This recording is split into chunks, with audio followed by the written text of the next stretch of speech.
Assalamualaikum warahmatullahi wabarakatuh. Selamat pagi Ananda. Apa kabarnya? Semoga kita semua selalu sehat dan selalu berada dalam lindungan Allah. Amin ya rabbal alamin. Pada hari ini bertemu dengan Ustazah pada mata pelajaran Pendidikan Agama Islam.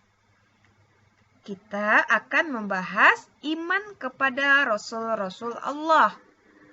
Oke. Sebelum kita memulai pembelajaran, marilah kita berdoa terlebih dahulu. Bismillahirrahmanirrahim. Raditu billahi rabba wa bil islami dina wa bi Muhammadin nabiyya wa rasula. Rabbi zidni ilman warzuqni fahman wa amalan solihan. Amin. Semoga ilmu yang akan Ustazah sampaikan bisa Ananda terima dengan baik. Amin. Semangat ya Ananda belajarnya. Oke Ananda. Pada materi ini kita akan membahas 6 poin. Yang pertama, pengertian iman kepada Nabi dan Rasul. Yang kedua, Nabi dan Rasul. Yang ketiga, nama-nama Rasul Allah. Yang keempat, sifat-sifat Rasul Allah. Yang kelima, Rasul Ulul Azmi. Dan yang terakhir yang akan kita bahas yaitu fungsi iman kepada Nabi dan Rasul. Oke Ananda, langsung saja ya kita bahas poin yang pertama yaitu pengertian iman kepada Rasul. Oke, iman kepada Rasul bisa juga diartikan yaitu meyakini dengan sepenuh hati bahwa Allah telah mengutus seorang pilihan dengan tugas membimbing dan mengajarkan wahyu kepada umatnya menuju jalan kebahagiaan. Oke, jadi sejati di dunia dan di akhirat. Rasul adalah orang pilihan Allah Subhanahu wa Ta'ala yang diberi wahyu untuk disampaikan kepada umatnya. Rasul manusia biasanya yang diberi keistimewaan oleh Allah Subhanahu wa Ta'ala. Oke, jadi Rasul itu adalah sebagai suri tauladan bagi kita, sebagai contoh yang baik bagi kita sebagai umat Islam, yaitu pengikut Nabi dan Rasul. Rasul itu adalah sebagai tauladan kita agar kita bisa mencapai kebahagiaan hidup di dunia dan di akhirat. Oke, selanjutnya Nabi dan Rasul. Oke, sekarang kita akan membahas antara perbedaan antara Nabi dan Rasul. Oke. Nabi itu menurut bahasa, Nabi adalah orang yang diberi berita atau menerima berita. Sedangkan menurut istilah, Nabi adalah seseorang yang menerima wahyu dari Allah berkenaan dengan syariat agama tetapi tidak harus disampaikan kepada orang lain. Sedangkan Rasul, menurut bahasa, Rasul adalah utusan atau orang yang dikirim untuk suatu tugas. Sedangkan menurut istilah, Rasul adalah seseorang yang menerima wahyu dari Allah Subhanahu wa Ta'ala berkenaan dengan syariat agama dan ditugaskan untuk menyampaikannya kepada orang banyak. Jadi, perbedaan Nabi dan Rasul itu, kalau Nabi itu diberi wahyu hanya untuk dirinya sendiri. Berarti dia tidak diwajibkan atau tidak diharuskan menyampaikan wahyu tersebut kepada orang lain. Sedangkan Rasul itu berbeda dengan Nabi. Kalau Rasul itu diberi wahyu dan harus disampaikan kepada orang banyak atau kepada umatnya. Jadi wahyu yang diberikan Allah kepada Rasul harus disampaikannya kepada umatnya untuk menuju jalan kebaikan. Sedangkan Nabi hanya untuk dirinya sendiri, sedangkan Rasul untuknya dan untuk umatnya.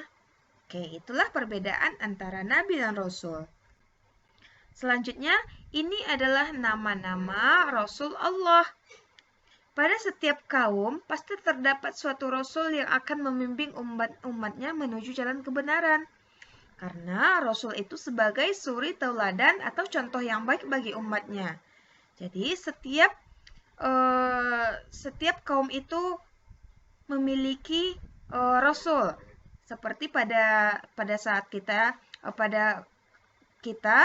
rasul kita adalah Nabi Muhammad SAW.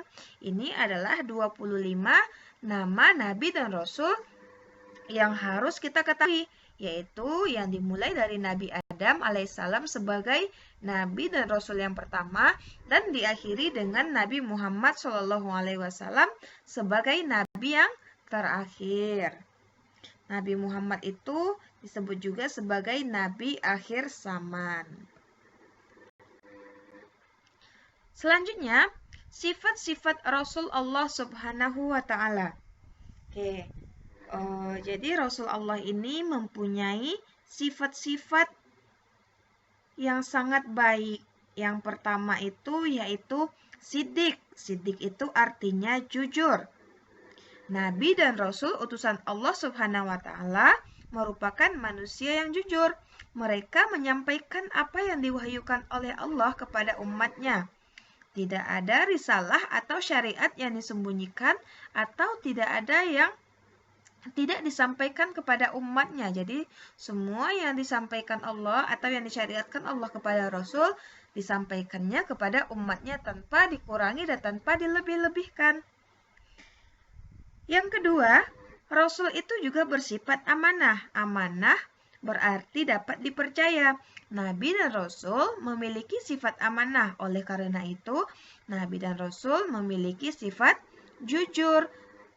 Rasul itu dapat dipercaya. Kejujuran yang dimiliki oleh Nabi dan Rasul menyebabkan mereka dapat dipercaya. Mereka menjaga dan melaksanakan amanah yang diberi kepada mereka kapanpun, dimanapun mereka berada. Selanjutnya yaitu sifat yang ketiga, tabligh. Tabligh itu artinya menyampaikan. Rasulullah Subhanahu wa Ta'ala dikaruniai sifat tabligh yang berarti menyampaikan apa yang diterima dari Allah Subhanahu wa Ta'ala disampaikannya kepada umatnya. Rasul tidak mengurangi sedikit pun perintah yang diterima dari Allah Subhanahu wa Ta'ala. Yang terakhir adalah fatonah. Rasulullah itu memiliki sifat fatonah yang artinya cerdas. Dalam menjalankan dakwah, Rasul sering menemui halangan dan rintangan.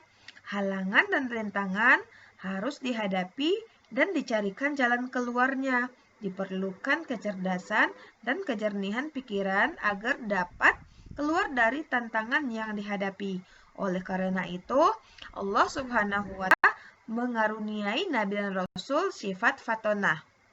Oke, ini adalah sifat-sifat Rasul Allah Subhanahu wa Ta'ala. Selanjutnya yang akan kita bahas adalah Rasul Ulul Azmi. Apa itu Ulul Azmi?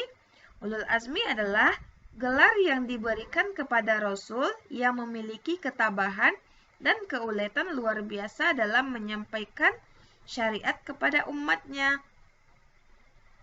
Oke, jadi Rasul ini adalah Ulul Azmi ini adalah Rasul yang sangat luar biasa karena diberikan ketabahan dalam menghadapi cobaan ketika menjalankan tugasnya sebagai Rasul. Jadi ada 5 Nabi dan Rasul yang memiliki atau yang dijuluki sebagai Rasul Ulul Azmi. Yang pertama yaitu Nabi Nuh alaihi wasallam, yang kedua Nabi Ibrahim alaihissalam, yang ketiga Nabi Musa alaihissalam, yang keempat Nabi Isa alaihissalam, dan yang terakhir adalah Nabi Muhammad Shallallahu alaihi wasallam. Oke, selanjutnya fungsi beriman kepada Nabi dan Rasul. Fungsi itu artinya kegunaannya. Apa sih gunanya kita beriman atau kita mempercayai atau meyakini adanya Nabi dan Rasul? Oke, yang pertama untuk menambah iman atau kepercayaan kita kepada Allah dengan mengetahui bahwa Rasul benar-benar manusia pilihan Allah. 2. Mau mengamalkan apa yang disampaikan para Rasul. Yaitu dengan mempercayainya kita mau mengikuti dan mengamalkan apa yang disampaikan para Rasul. Yang ketiga, mempercayai tugas-tugas yang dibawanya untuk disampaikan kepada umatnya. Lebih mencintai Rasul dan memperoleh teladan yang baik untuk menjalani hidup. Karena Rasul itu adalah sebagai contoh atau suri teladan yang baik bagi kita. Selanjutnya, mendapatkan rahmat Allah. Rahmat itu artinya juga sama dengan kasih sayang. Jadi, dengan kita beriman kepada Nabi dan Rasul, maka kita akan mendapatkan kasih sayang dan cinta dari Allah. Selanjutnya, dapat membedakan yang benar dan yang salah. Dengan kita beriman kepada Nabi dan Rasul, kita bisa membedakan perbuatan yang salah dan perbuatan yang benar, sehingga kita bisa melakukan perbuatan yang benar dan meninggalkan perbuatan yang salah. Karena itulah yang dilakukan oleh seorang Nabi dan Rasul. Oke Ananda, cukup sekian dulu ya pertemuan kita pada pagi hari ini. Sampai jumpa di pertemuan pendidikan agama Islam selanjutnya. Ananda tetap semangat ya belajarnya. Lebih dan kurang, Ustazah mohon maaf. Wabillahi taufiq wal hidayah. Assalamualaikum warahmatullahi wabarakatuh.